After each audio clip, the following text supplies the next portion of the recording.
বাংলাদেশ তাহলে একটা ম্যাচ অন্তত জিতে যাচ্ছে, সেটা হচ্ছে শ্রীলঙ্কার বিপক্ষে। শ্রীলঙ্কার যে পারফরমেন্স সাউথ আফ্রিকার বিপক্ষে, তা দেখার পর এমন একটা স্বপ্ন বড়সড় হয়েছে ভক্তদের মধ্যে।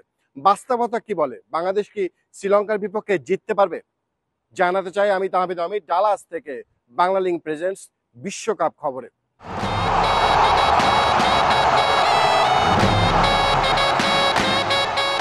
যেটা বলছিলাম যে সাউথ আফ্রিকার বিপক্ষে শ্রীলঙ্কার যে পারফরমেন্স, তাতে অনেকে হতাশ হয়েছেন। হতাশ হবারই কথা। 20 ওভারও ব্যাটিং করতে পারেনি শ্রীলঙ্কা। এই শ্রীলঙ্কা 19 ওভারে অল আউট হয়ে গেছে 77 রানে। নরকেয়া কি অসাধারণ বিধ্বংসী এক স্পেড করেছেন, বোলিং করেছেন। 7 রানে 4 উইকেট নিয়েছেন তিনি। এই মুহূর্তে দক্ষিণ আফ্রিকার হয়ে বিশ্বকাপের সেরা বোলিং ফিগার কিন্তু নরকেয়ার। একই সঙ্গে যদি বলি, এই বিশ্বকাপে টি-20 বিশ্বকাপের পুরোতে মানে সব থেকে সেরা ইকোনমিক বলারও কিন্তু নরকেয়া।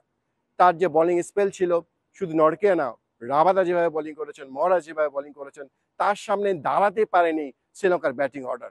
কিন্তু প্রশ্ন থেকে যাচ্ছে নাসাউ কাউন্টি ক্রিকেট স্টেডিয়ামের উইকেট নিয়ে।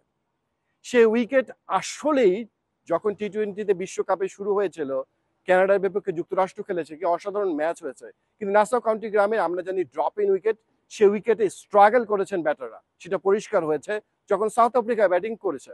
শুধু তাই নয়, এখানকার যে আউটফিল্ড আছে সেটাও কিন্তু হতাশ করেছে ভক্তদের। বিপরীতে এই যে 177 রান যখন তারা করতে নামে, দক্ষিণ আফ্রিকাও কিন্তু চাপে ছিল। সেই চাপ থেকে তারা বেরিয়ে গেছে। ছোট দুটো স্কোর হয়েছে, ক্লাসেনের স্কোর হয়েছে, সেটা দিয়ে তারা উতরে গেছে সেই জায়গাটায়। 6 উইকেটে জয় দিয়ে তারা বিশ্বকাপ শুরু করেছে। কিন্তু শ্রীলঙ্কার এই পারফরমেন্স দেখে অনেকেই বলছেন, যেহেতু বাংলাদেশও একটা খারাপ সময় যাচ্ছে, শ্রীলঙ্কার খুব বাজে ব্যাটিংটা করেছে, তার বিপরীতে বাংলাদেশের সম্ভাবনা বোধহয় বাড়লো। কিন্তু প্রশ্ন এখানেই থাকে, শ্রীলঙ্কা ব্যাটিংটা করেছে, উইকেটটা কিন্তু ফ্রেন্ডলি ছিল না। সেখানে 77 রান করেও কিন্তু ম্যাচটা জমিয়ে তোলার একটা ইঙ্গিত তারা দিয়েছিলেন। 16 ওভারের মতো ব্যাটিংটা করতে হয়েছে দক্ষিণ আফ্রিকাকে, কিন্তু বিধ্বংসী ব্যাটিং লাইন আপ নিয়েও তারা 16 ওভার পর্যন্ত অপেক্ষা করতে হয়েছে একটা জয়ের জন্য। লো স্কোরিং ম্যাচের রোমাঞ্চ কিন্তু জমেই যাচ্ছিল। সেহেতু এই ম্যাচ দেখেই শ্রীলঙ্কাকে বোধহয় এই মুহূর্তে জাজ করে ফেলাটা হবে একদমই বোকামি। কারণ নাসাউ থেকে, নিউ ইয়র্ক থেকে ডালাসের উইকেট ডেফিনেটলি আলাদা হবে। এবং প্রথম ম্যাচ এখানে হয়েছিল, যে যুক্তরাষ্ট্র এবং কানাডা খেলেছিল, প্রায় 400 রানের একটা ম্যাচ হয়েছিল। সেই জায়গায় বলাই যায় ডালাসে রান আসবে, যদিও আবহাওয়া কিছুটা অন্যরকম আছে, বৃষ্টি হচ্ছে, উইকেট ভেজা থাকবে, সেটা খুব স্বাভাবিক। তারপরও যদি ম্যাচটা গড়ায় মাঠে, নিশ্চিতভাবে উইকেট আলাদা, কন্ডিশন আলাদা হবে। এবং শ্রীলঙ্কার যে বোলিং লাইন আপটা দেখা গেছে, নিশ্চিতভাবে তারা যে ভুলটা করেছে সেখান থেকে তারা শিখবে।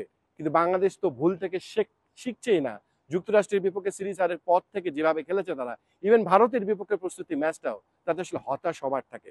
তাই সাউথ আফ্রিকার বিপক্ষে শ্রীলঙ্কার পারফরমেন্স দেখে এখনই কোনো উপসংহারে পৌঁছানো হবে নিতান্তই বোকামি। অপেক্ষা করতে হবে। বাংলাদেশকে যদি শ্রীলঙ্কার বিপক্ষে জিততেই হয়, তাহলে বলতেই হবে একটা সেরা পারফরমেন্স করতে হবে। আপনাদেরকে বলে রাখি, এরপরে আফতাব আহমেদ, বাংলাদেশের যিনি এখন কোচিং এ করেছেন, তার আগে জাতীয় দলে খেলেছেন, সে আফতাব আহমেদ যুক্তরাষ্ট্রে আছেন।